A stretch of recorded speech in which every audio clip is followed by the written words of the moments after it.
Side खबरों के लिए सब्सक्राइब करें फ्लेम मीडिया और उसके बाद बेल आइकन को प्रेस करें ताकि सबसे पहले आपको मिले एक्सक्लूसिव खबरें।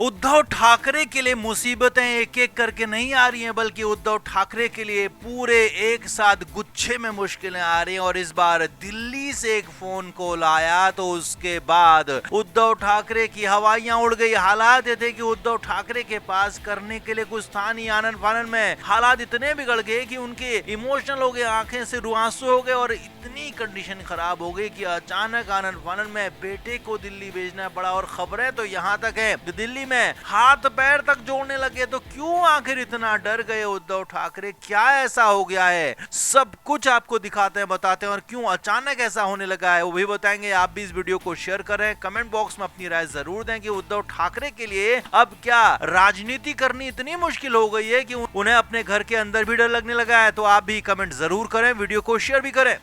तो उद्धव ठाकरे पिछले कई दिनों से या कहें कि पिछले कुछ महीनों से लगातार अपने दम पर चुनाव लड़ने की बात कह रहे हैं। बीएमसी चुनाव अकेले लड़ने की बात कह रहे हैं, कार्यकर्ताओं के मन की बात सुनने की बात कह रहे हैं। लेकिन लगातार एक तरफ तो बीजेपी के साथ गठबंधन की कोशिश में जुटे हुए हैं उनके नेता और उनके कार्यकर्ता, लगातार कोशिश कर रहे हैं कि कैसे भी बीजेपी के साथ गठबंधन हो जाए, जो कि हो नहीं रहा है। वहीं दूसरी तरफ उद्धव ठाकरे और कुछ और लोग ये चाहते हैं कि महायुति से भले ही बन ना पाए लेकिन महाविकास अघाड़ी से भी दूर हुआ ना जाए। तो इसी गफलत में या कहें कि इसी दो नावों की सवारी करने की कोशिश में उद्धव ठाकरे कहीं के नहीं बचे हैं, क्योंकि इस बीच अचानक दिल्ली से फोन आ गया। जी हाँ, बड़ी खबर यही आपको बता रहे हैं कि सूत्रों के मुताबिक दिल्ली से कांग्रेस की तरफ से फोन गया है। खबर तो यहां तक है कि राहुल गांधी के पीए की तरफ से उद्धव ठाकरे को फोन कॉल गया और उनसे पूछा गया कि आप पब्लिक में बयानबाजी कर रहे हैं कांग्रेस के खिलाफ, आपके नेता कांग्रेस के खिलाफ बयान दे रहे हैं, संजय राउत कांग्रेस के खिलाफ बोल रहे हैं और आपके लोग लगातार ये बात कह रहे हैं कि हम महाविकास अघाड़ी छोड़ देंगे, अकेले चुनाव लड़ेंगे। तो आप अपना रुख साफ करिए और अगर आपको अकेले जाना है तो आप जाइए, हमें साथ में मत लीजिए, लेकिन हाँ अपनी चीजों को साफ साफ कहिए, साफ साफ बताइए। इसके बाद तो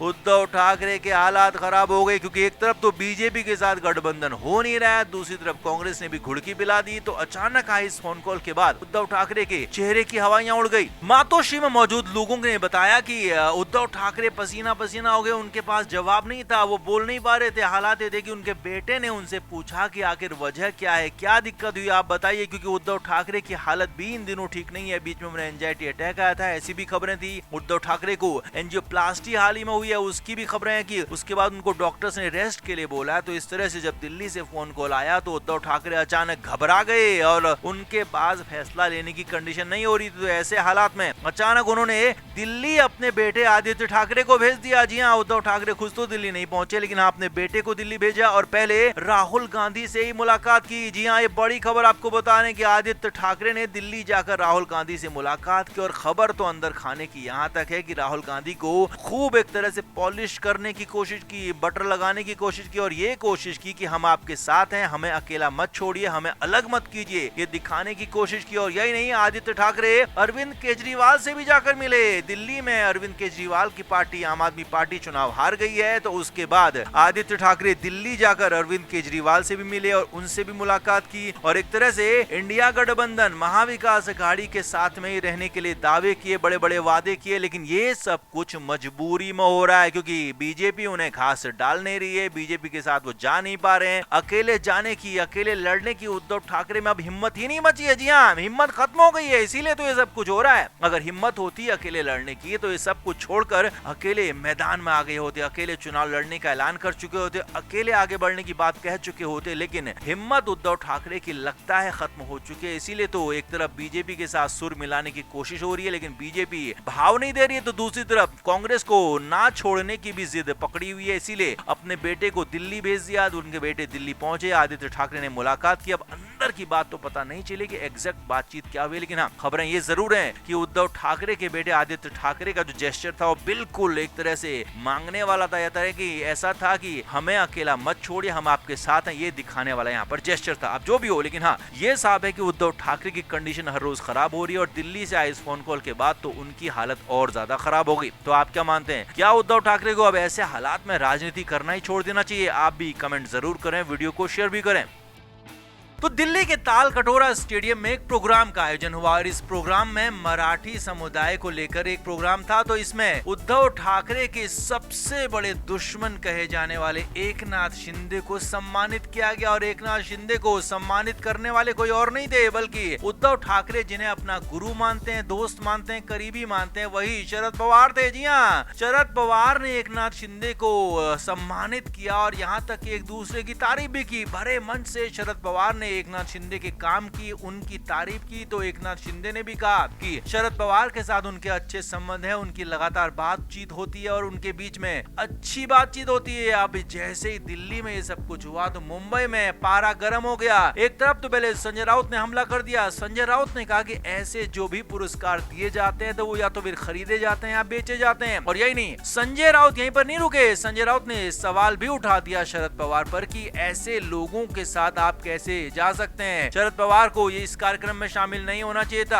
हालांकि शरद पवार की पार्टी की तरफ से इस पर हमला किया गया, संजय राउत पर बीजेपी की तरफ से भी हमला किया गया, लेकिन सबसे बुरे हाल हुए उद्धव ठाकरे के। जी हाँ, मातोश्री में अपने घर पर मौजूद उद्धव ठाकरे की कंडीशन खराब हो गई क्योंकि उद्धव ठाकरे तो शरद पवार को बहुत अपना करीबी मानते हैं और उद्धव ठाकरे वैसे भी इमोशनल माने जाते हैं। तो ऐसे में जब उनके सबसे करीबी शरद पवार ही उनकी खिलाफत करने वाले एकनाथ शिंदे के साथ हो गए, उनके साथ खड़े हो गए, तो फिर तो उद्धव ठाकरे परेशान हो गए। और खबर तो यहाँ तक आ गई कि उद्धव ठाकरे को एंजाइटी का अटैक आ गया। जी हाँ, एंजाइटी, घबराहट होने लगी उनको। आनंद फानंद में डॉक्टर्स बुलाए गए। हालात ये थे कि संजय राउत भी दौड़े दौड़े मातोश्री पहुंचे। अब सूत्रों के मुताबिक जैसे ही संजय राउत वहां पहुंचे तो उन्हें पहले तो अंदर आने नहीं दिया गया क्योंकि उनसे कहा गया कि अभी परिवार के लोग ही अंदर रहेंगे। लेकिन जब बाद में संजय राउत को अंदर आने दिया गया तो उद्धव ठाकरे उल्टा संजय राउत पर ही भड़क गए। उद्धव ठाकरे ने संजय राउत को इन सब के लिए जिम्मेदार ठहरा दिया क्योंकि माना यही जाता है कि संजय राउत ही शरद पवार के करीबी हैं। संजय राउत के ही कहने पर शरद पवार और उद्धव ठाकरे की आपस में मुलाकात हुई थी, दोस्ती भी थी, बातचीत भी थी और उसके बाद ही वो सरकार भी बनी थी। जब उद्धव ठाकरे मुख्यमंत्री बने थे तो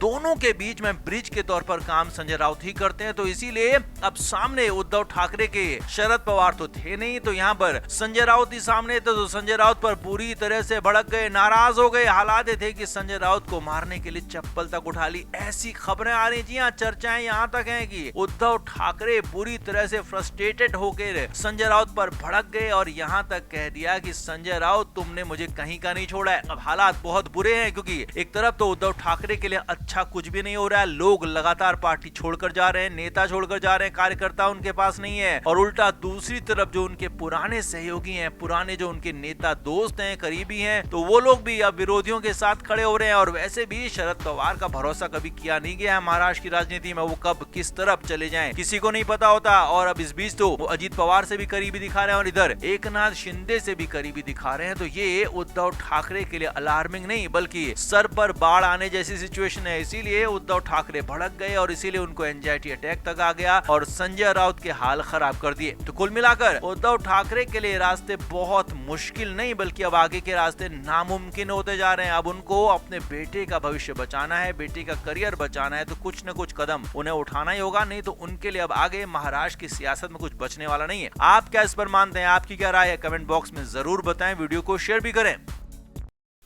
फ्लेम मीडिया रिपोर्ट।